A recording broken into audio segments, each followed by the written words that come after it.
प्रभु यीशु मसीह के नाम से सबको जय मसीह की। 18/11/2025 का वचन हम देखने जा रहे हैं, जो कि दूसरा राजाओं की किताब उसका 19 अध्याय 4 वचन। कदाचित तेरा परमेश्वर यहोवा रबशाके की सब बातें सुने, जिसे उसके स्वामी अश्शूर के राजा ने जीवते परमेश्वर की निंदा करने को भेजा है, और जो बातें तेरे परमेश्वर यहोवा ने सुनी हैं उन्हें डांटे। इसलिए तू इन बचे हुओं के लिए जो रह गए हैं प्रार्थना कर। मेरे प्रियो, हिजकिया नामक राजा, जो कि परमेश्वर का भय मानने वाला व्यक्ति था, वह यहूदा देश का राजा था, यानी कि यरूशलेम का राजा था। उससे पहले जो भी राजा थे परमेश्वर के खिलाफ लाठें बना रहे थे, जो वेदी बनाकर उसमें गलत काम कर रहे थे, यानी कि परमेश्वर के खिलाफ के बातों में लगे हुए थे, और कई सारे अन्य रीति रिवाज को पालन कर रहे थे। लेकिन हिजकिया नामक राजा जब आया, पद में बैठा, सारा वेदी को तोड़ डाला, परमेश्वर के खिलाफ की जो भी बातें हैं सारा कुछ मिटा दिया, परमेश्वर के बाता हुआ काम को करने लगा। जो अश्शूर देश का राजा था उसको कर देते हुए आ रहे थे, उस कर को भी बलवा करके उन्होंने बंद कर दिया। इसलिए अश्शूर देश का राजा अपने लोगों को सेनाओं के साथ भेजकर यरूशलेम का बंदी बनाकर रखा, यरूशलेम को घेर डाला।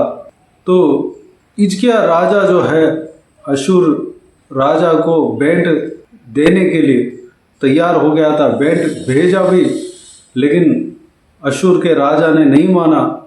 वह यरूशलेम को घेर कर रखा। जब एक नगर को घेर कर रखते हैं, कोई व्यापारी बाहर नहीं आ पाता, ना तो अंदर जा पाता। अंदर जो लोग रहते हैं उनको खाने पीने के लिए बहुत मुश्किल पड़ जाएगा। इस तरह के बहुत संकट में यरूशलेम नगर फंस गया था, संकट का सिचुएशन वहाँ पर हो गया था।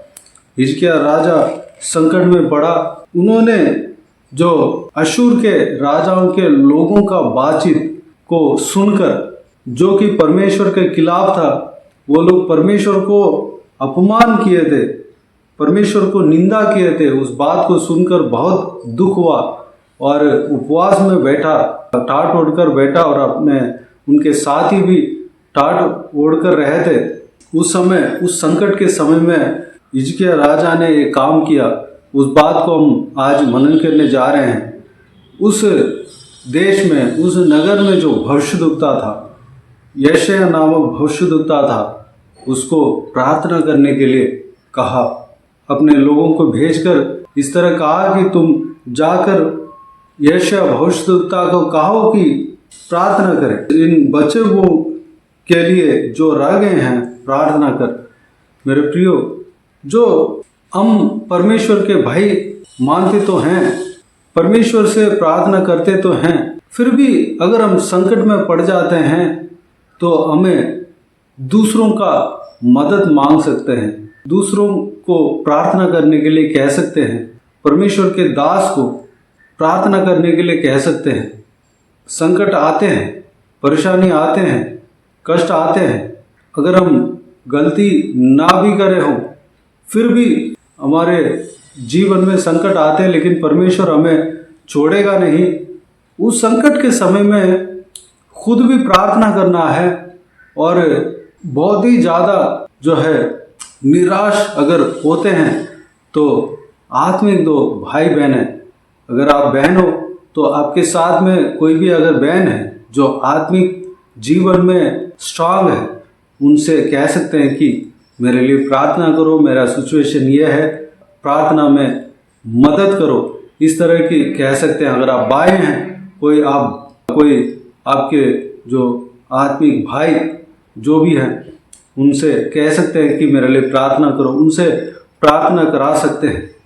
आप कोई परमेश्वर के दास से कांटेक्ट करके उनसे कह सकते हैं कि मेरा सिचुएशन यह है, मेरे लिए प्रार्थना करो।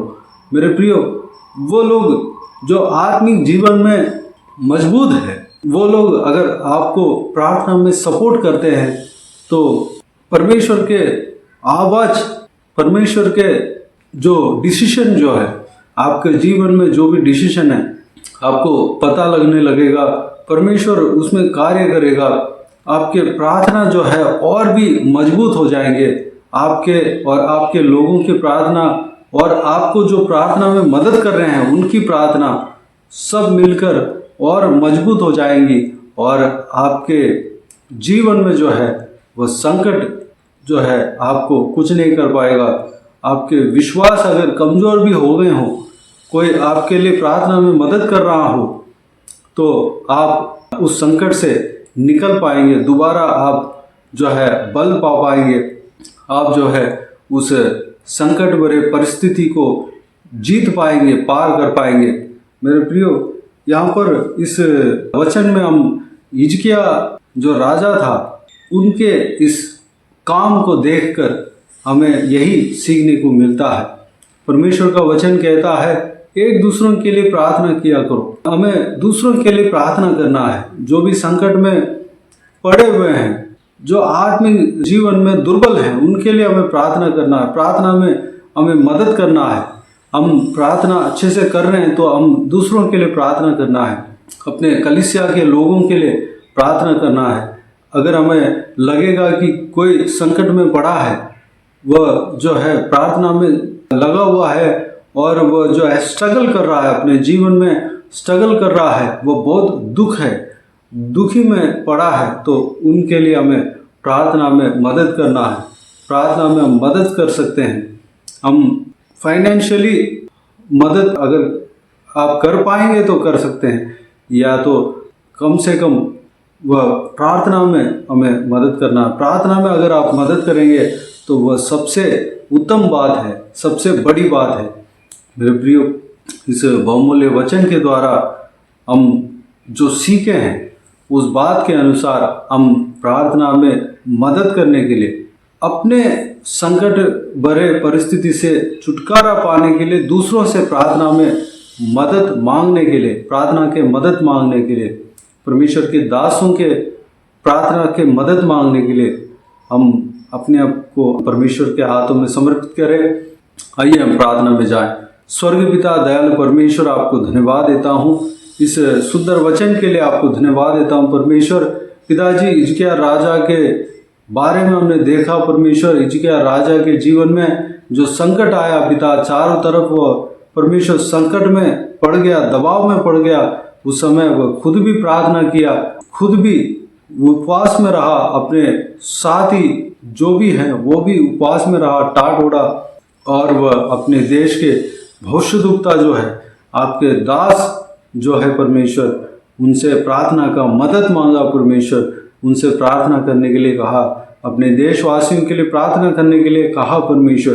पिताजी, हम इस बात को हम देखकर हमने जो भी सीखा है परमेश्वर, उस तरह हम अगर संकट में भी पड़ेंगे, हम अगर आत्मिक रीति में कमज़ोर भी होंगे परमेश्वर, हम अपने भाई या बहनों से जो आत्मिक जीवन में मजबूत हैं उनसे हम प्रार्थना का मदद मांगने के लिए अनुग्रह देना पिता। आपके दास दासियों को परमेश्वर बताकर, हमारा परिस्थिति को बताकर प्रार्थना के लिए हम मदद मांगने पाए, अनुग्रह देना। जिस तरह आपके वचन कहता है कि एक दूसरों के लिए प्रार्थना किया करो परमेश्वर, उस तरह हम एक दूसरों के लिए प्रार्थना करने पाए परमेश्वर। हम दूसरों के लिए प्रार्थना में सपोर्ट करने पाए परमेश्वर, हम दूसरे सेवकाई के लिए प्रार्थना में सपोर्ट करने पाए, दूसरे परिवार के लिए प्रार्थना में सपोर्ट करने पाए, जो संकट में पड़े हैं परमेश्वर, जो स्ट्रगल कर रहे हैं परमेश्वर, जो दुख में पड़े हैं, जो बंधन में पड़े हैं, जो परेशानी में पड़े हैं परमेश्वर, उनके लिए हम प्रार्थना में सपोर्ट करने पाए परमेश्वर, मदद करने पाए, उनको हालेलुया उस संकट से छुटकारा पाने के लिए हम प्रार्थना करने पाए परमेश्वर, अनुग्रह देना पिता। इस बातों के लिए आपको धन्यवाद देता हूँ परमेश्वर। इस वीडियो को देखने वाले हर एक जन पिता इस तरह के हालेलुया सेवकाई करने के लिए, दूसरों के लिए प्रार्थना करने के लिए परमेश्वर उत्साह देना पिता, आपके आत्मा से भरना परमेश्वर, धन्यवाद हालेलुया। जो कोई भी जन संकट में पड़े हैं पिता, उनको छुटकारा देना प्रभु यीशु मसीह के नाम से छुटकारा पाने पाए, उस संकट से निकलने के लिए द्वार उन्हें मिलने पाए। परमेश्वर आप द्वार खोलना पिता, धन्यवाद। उधार लेकर परमेश्वर कर्ज में फंसे हों, उनको आपके हाथ में सौंपते हैं पिता। उस कर्ज से परमेश्वर, उस संकट से परमेश्वर छुटकारा पाने के लिए एक द्वार खोलना पिता, धन्यवाद। वो छुटकारा पाने पाए परमेश्वर, चाहे किसी भी तरीके का संकट में कोई भी पड़े क्यों ना हो परमेश्वर पिताजी, उनको आपके हाथ में सौंपते हैं, उन्हें छुटकारा देना परमेश्वर, धन्यवाद। बाकी सारे बातों को आपके हाथ में सौंपते हैं। हर एक जनों को आशीष देना पिता, किसी को भी कोई भी कमी घटी ना होने देना, भरपूर आशीष देना। कोई भी जन बीमार हो उनको आपके हाथ में सौंपते हैं, उन्हें छूना, चंगा करना प्रभु यीशु मसीह के नाम से चंगा होने पाए। अगर किसी को दुख हो, तकलीफ हो, सारा दुख तकलीफ को दूर करना, परेशानियों को दूर करना, आंसुओं को पोंछना। जिनको जो कुछ भी प्रार्थना का विषय हो, सारा प्रार्थना के विषय का उत्तर देना। महिलाओं को आपके हाथ में सौंपते हैं, छोटे बच्चों को आपके हाथ में सौंपते हैं, बुजुर्ग व्यक्तियों को आपके हाथ में सौंपते हैं। इस वीडियो को देखने वाले हर एक जनों को, उनका परिवार को आपके हाथ में सौंपते हैं। सबको सुरक्षित रखना, संभालना, बुराई से बचाना, दुष्ट मनुष्य से बचाना, दुष्ट लोगों से बचाना परमेश्वर। बाकी सारे बातों को आपके हाथ में सौंपते हैं। सारा आदर, महिमा, जलाल आपको मिलती रहे। सारा दुआ प्रार्थना को प्रभु यीशु मसीह के नाम से मांगते हैं, सुनो और ग्रहण कर। आमीन आमीन। प्रभु यीशु मसीह के नाम से प्रभु यीशु मसीह का आशीष और अनुग्रह हम सभी के ऊपर बने रहे। आमीन आमीन। मेरे प्रिय, इस चैनल को सब्सक्राइब करें और शेयर करें। अगर किसी को भी प्रार्थना का विषय हो तो डिस्क्रिप्शन में दिए हुए नंबर पर कॉल करके प्रार्थना करा सकते हैं। हम आपके लिए प्रार्थना करेंगे। प्रभु यीशु आप सबको आशीष दे। आमीन आमीन।